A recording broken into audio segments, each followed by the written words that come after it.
शादी की, बहू घर लाए, अभी 2 दिन नहीं गुजरे थे, कारोबार में नुकसान हो गया, या घर का कोई फर्द फौत हो गया, या कोई जानवर मर गया, तो कहा कि ये मनहूसा आई है तो हमारा ये नुकसान हो गया। अगर वो ना आई होती तो फिर ये नुकसान ना होता, फिर तुम कयामत तक जीना था, या इससे कबल तुम्हारे कभी नुकसान नहीं हुए। तुम्हारे घर के अंदर बेटियां मौजूद हैं, ये भी कल किसी की बहू बनेंगे और उनका भी कोई नुकसान हो सकता है और ये भी मनहूसा करार दी जा सकती है। फिर तानो तशनी के तीर जो है वो उसके ऊपर लगाए जाने लगे। कितनी ज्यादती है, कितना जुल्म है, किसी का दिल तोड़ना, किसी का दिल दुखाना, किसी को मनहूस करार दे देना। आज खुद तुम्हारे पास क्या सनद है, तुम्हें इल्हाम हुआ है, क्या हुज्जत है, क्या दलील है तुम्हारे पास कि किसी को तुमने मनहूस करार दे दिया।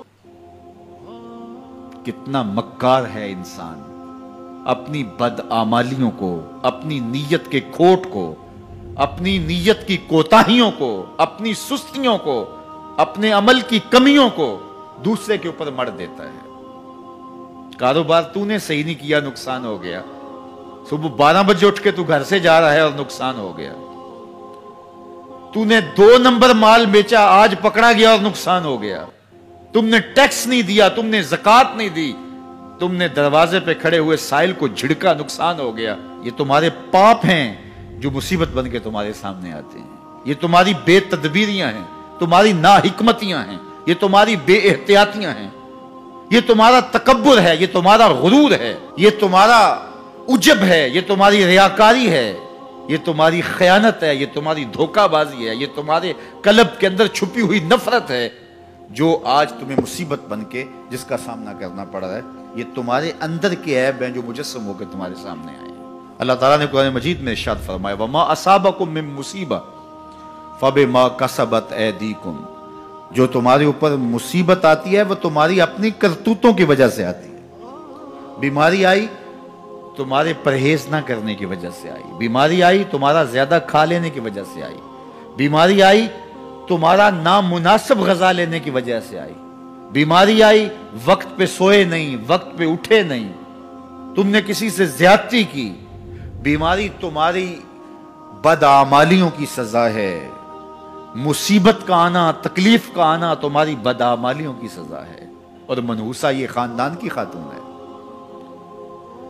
तो ये दूसरे के ऊपर मर के अपनी कोताही, अपनी गलती दूसरे के ऊपर लगा दे और उसको मनहूस करार दे दिया। अगर किसी का काम तुम्हें देख करके अच्छा ना हो तो फिर तुम भी मनहूस करार पाए ना। अगर आज तुम किसी की बहन को, किसी की बेटी को मनहूस करार दिया है और खानदान के अंदर उसको मनहूस मशहूर कर दिया है, तो अगर कोई ये मशक तुम्हारी मां पे करे, तुम्हारी बहन को मनहूस करार दे दे, तुम्हारी बेटी को मनहूस करार दे दे, तो तुम्हारे दिल पे क्या गुजरेगी। ये कितना जुल्म है, कितनी बड़ी ज्यादती है कि आज खुद किसी को मनहूस करार दे दिया। तो कोई मनहूस नहीं है, कोई लम्हा मनहूस नहीं है, कोई शख्स मनहूस नहीं है, कोई वक्त मनहूस नहीं है, कोई घड़ी मनहूस नहीं है। मुसीबत का आना, तकलीफ का आना तुम्हारी बदआमालियों की सजा है। लेकिन कुरान ने क्या खूब बात फरमाई, वयाफु अन कसीर। अभी तो बहुत सारी बातें हम माफ ही कर देते हैं। तुमने कोई गुनाह किया, फिर तुम्हारे हाथ उठ के हमने माफ कर दिया। तुमने कोई गुनाह किया, तुमने सदका किया, हमने माफ कर दिया। तुमने कोई गुनाह किया, तुमने सजदा किया, हमने माफ कर दिया। तुमने गुनाह किया, तुमने वुजू किया, हमने सारे गुनाह झाड़ दिए। तो कुछ आमाल ऐसे हैं कि जिनकी सजा भुगतनी पड़ती है लाजमी, लेकिन ज्यादा अमल ऐसे हैं अल्लाह फरमाता हम ज्यादा यूं ही माफ कर देते।